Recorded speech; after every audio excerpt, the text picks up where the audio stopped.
Hello, good morning mga friends, mga vlog. And dito tayo ngayon sa Western Hills.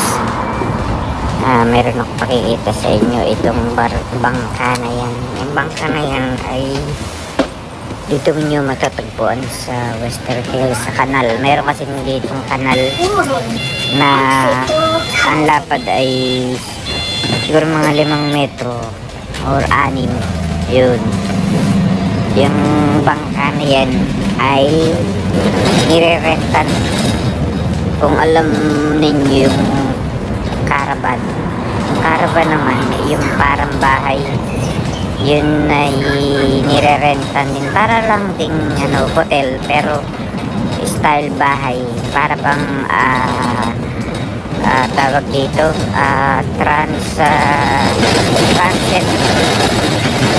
transient house. Yung meron yun sa atin, alam nyo yun, sa Baguio o sa ibang lugar pa man, nire-rent yan. Tapos yung transient house na yan, ikaw ang bibili ng pagkain mo, ikaw ang magluluto, sa iyo anong gusto mong lutuin, basta yung bahay tsaka yung facilities ay ire-rent mo. Siyempre depende sa iyo kung anong oras, kung ilang araw, anong oras kayo mag-check in, anong araw kayong mag-check out.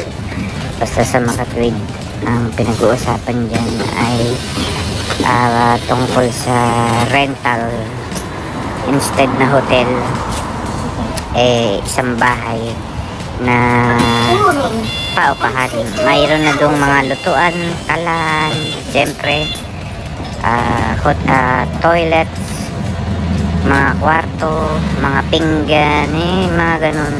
Yung mga gamit hindi naman kompleto, pero merong gamit dun, siyempre ano lang yun, para temporary lang yun.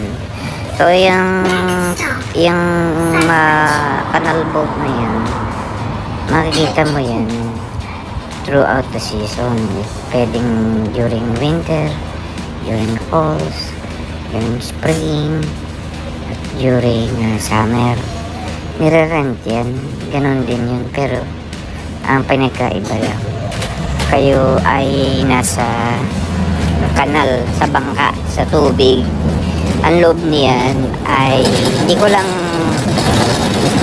mapasok kasi nasa yan, private yan, hindi mo pwedeng silipin siyempre. Pero kung kilala mo yung nag-rent yan, nag-arkila, pwede mo sigurong i-request sa kanya na tingnan ang loob niyan, ano-ano ba yan. Pero sa pagkakaalam ko, meron na akong nakita niyan dati pa, meron niyang lutuan, mayroong toilet, mayroong kama, mayroong higaan, mayroong tables, kaso lang nasa bangka.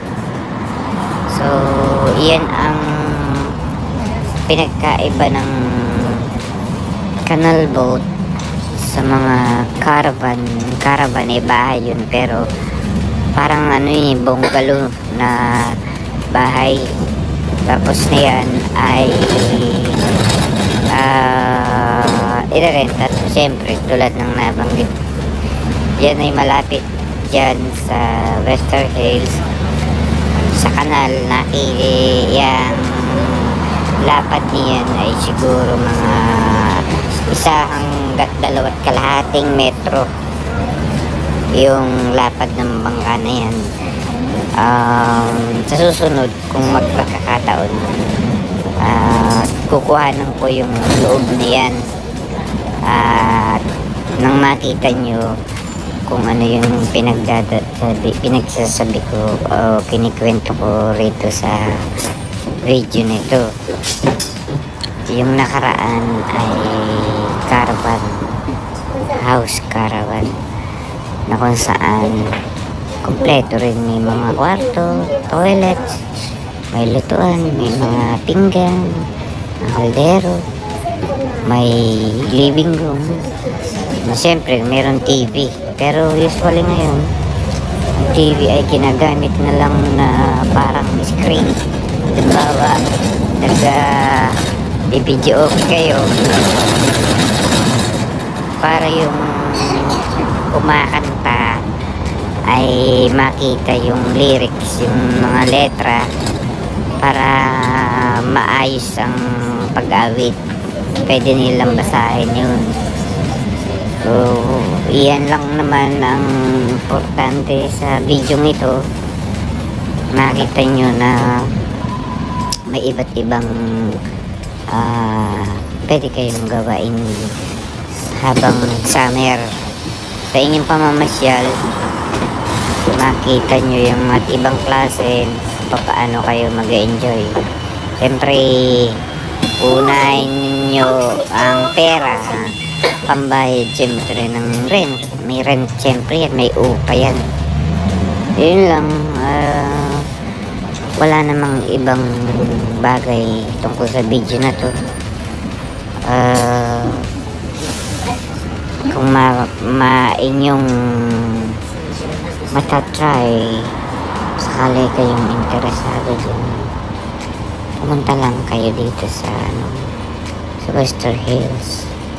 Dito kayo magpag-usap para malaman ninyo kung paano i-rent ang bangka na yan, kung magkano, at saka siyempre kung kailan available yung bangka na yan.